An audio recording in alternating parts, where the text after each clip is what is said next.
Hello students, hope you all are fine and safe. In our last chapter, we have seen how much food is important to us and how do we get this food. And there are many people who are suffering from hunger as they are not getting the food. Do you know beta, even plants and animals also need food. So we all need food to live, to survive. So in this chapter, chapter number 12, we will see how different plants and animals get their food. So let us start our chapter number 12, that is food for plants and animals. Before starting the chapter, let us go through the hard words. Starch. It is a white substance that is present in the plants and it becomes the diet of human beings. That means it becomes our food. We eat them, right? Chlorophyll. It is the green color pigment that is present in the plants that helps to absorb sunlight and prepares food for the plant. Parasites. These are the living organisms that are present in or on the body of another organism and they get all the nutrients from this animal, right, or this organism. Tentacles. They are the thin vine-like structures. So students, we know beta, food is important for all living beings, whether they are human beings, whether they are plants or animals. So we all need food to survive, to grow, right? Now, if we talk about plants, so plants are very much self-dependent. That means plants prepare their own food, right? So in our last chapter, we have seen that our body contains glucose, right? That means whatever we are eating, it is changing into glucose and it gives energy to us. Same way, the plants also contains this glucose, right? Now what is this glucose? It is the food that is prepared by the plants. So that food is called glucose. And when the food is extra, it gets stored in the parts of the plant and then it is called starch. Now, how do plants prepare their food? So, you might be familiar with the word photosynthesis. Photo means light. Synthesis means to put together. So, photosynthesis, it is the process by which plants prepare their food, right? And whatever the food is prepared, that is called glucose, and the extra food means when all the parts of the plant have used the food, whatever is left extra, that is stored in the parts of the plant and in the form of starch, and we eat them as our food. For example, the extra food is stored in leaves, stem, roots, right? And we eat them as fruits and vegetables, right beta? Now, what are the different things plants need to prepare their food? So, the most important thing is chlorophyll. That means all the green color plants prepare their food. Now, what is chlorophyll? Chlorophyll is the green color pigment that is present in the leaves. It gives green color to the leaf and it helps to absorb the sunlight. Now, plants need, what are the different things plants need to prepare their food? So, plants need sunlight, plants need water, plants need carbon dioxide, right? And in the presence of chlorophyll, when they put all these things together, the food is getting prepared. That means the process of photosynthesis is taking place. So as I told you, photo means light. So which light? Sunlight. So plants prepare food during the daytime in the presence of sunlight. Now this green color pigment, that is chlorophyll, it helps to absorb the sunlight. And the plants, they prepare their food, right? And this carbon dioxide they get from animals and human beings. So we know better. In breathing chapter, we have discussed that we inhale oxygen and we exhale carbon dioxide. So this carbon dioxide is absorbed by the plants, right? Now students, if we talk about the food that is prepared, then it is the glucose, and that is used, that gives energy to the plant. So glucose is the food that is prepared and it gives energy to different parts of the plant to grow, right? Now, why do plants need food? Plants need food to grow and to repair themselves, right beta? Suppose if you get any injury or you get hurted, then your parents, they will put ointments, they will put bandage, they will clean with cotton and they will use Dettol, etc. But what about plants? If the plants get damaged because of any reason, then who will repair them, right? So that is self-repaired. So to repair themselves, they need the food to get the energy, right? So plants need food to survive, to live, and to grow, and to repair themselves. Now after the process of photosynthesis, the plants, they release oxygen, and we know beta, this oxygen is very important for us to breathe, right? So this oxygen we get from plants, that is a survival gas for us. We cannot live without this oxygen, right? Now there are many non-green plants. So if the plant is not green, we might have observed many times, some plants are violet in color, some plants are yellow in color, right? So we can see different, some are red in color. So we can see different colors in the plants also. So the generally we call them as non-green plants. Now if a plant is non-green, how do they prepare their food? So students, these plants, they cannot prepare their food.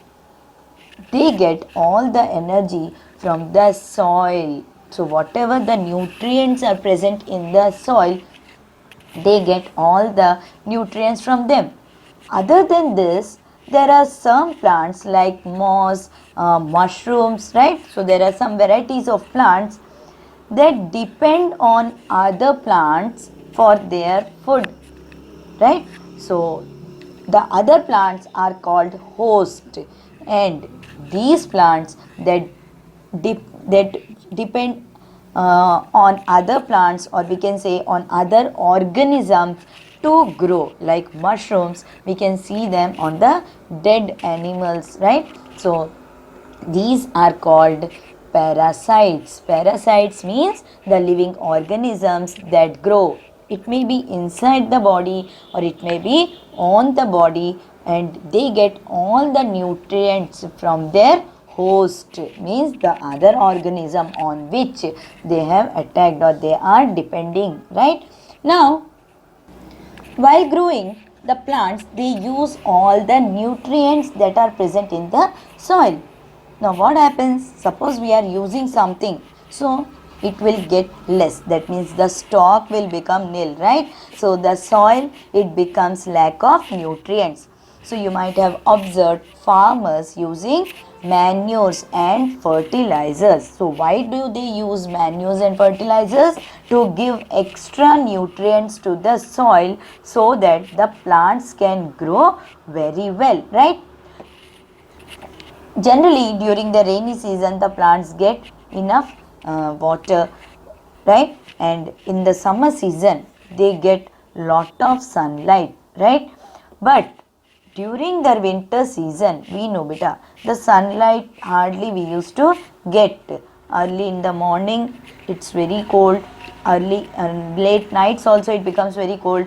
So only for few hours we get proper sunlight. So that time the plants face difficulty in growing because the process of photosynthesis does not takes place in a proper way. The sunlight is not sufficient to prepare the food. So most of the plants, they shed their leaves during the winter season, right beta? So generally we say during the autumn. So it depends from autumn up to the winter, the plants, they shed their leaves as that they are not getting enough energy to grow. So they mostly shed their leaves. So the plants, they get all the nutrients from the soil, right beta? So parasites, they depend, they feed on other organisms for their growth. That means, and these other organisms are called host, right? Now some plants, they get nutrients from the soil, but that is not enough for them to grow. So the nitrogen content, that is very very important for the plants to grow, the nitrates, that they do not get properly from the soil, because in some places the soil is not that much rich in the nutrients. So that time the plants, they face difficulty in growing. So there are some certain plants that when they do not get enough nutrients from the soil, what they do? They eat the other small organisms, and they fulfill their need for these nutrients from those creatures, the small creatures or small living organisms. Those plants are called insectivorous plants, right?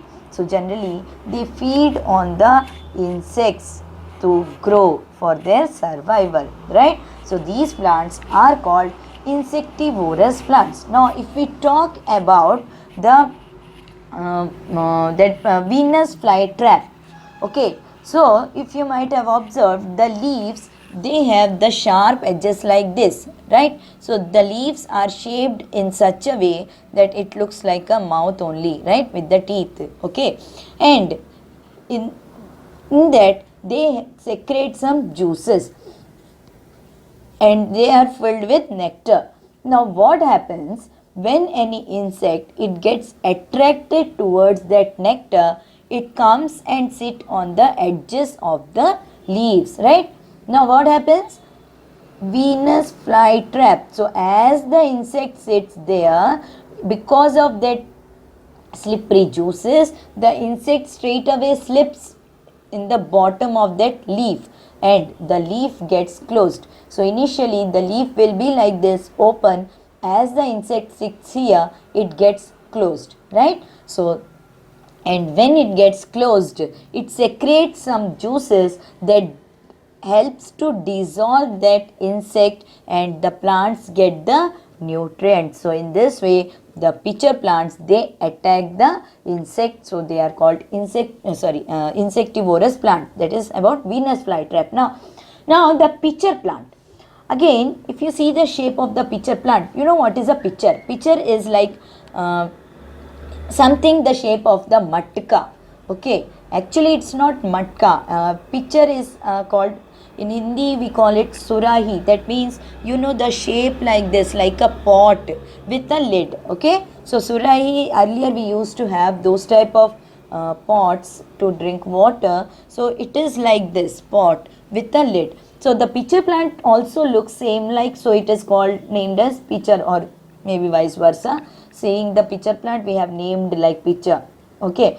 So the pitcher plant, it also has the nectar. When the insect sits on this pitcher plant, the lid gets immediately closed, okay. As the insect sits on the top of the pitcher plant, the lid gets closed immediately, and again the plant, it produces some juices, it secretes some juices, and these juices help to digest the insect. First it gets dissolved totally, it dies and it get digested, right? Now sometimes what happens, if an insect is too big, okay, or if the animal or living organism is too big, then it doesn't get trapped fully, especially in Venus flytrap, it doesn't get trapped fully, and half of the part remains inside and half of the part remains outside, and when it is dead, all the germs and other small organisms, they attack them and they get totally destroyed, and even the leaves also die because of these germs and insects, right beta? So these are some of the insectivorous plants. Then we have another plant, that is sundew plant. Now in sundew plant, in the edges they have some tentacles, okay, and that is filled with some particular type of juice or some sticky type of material.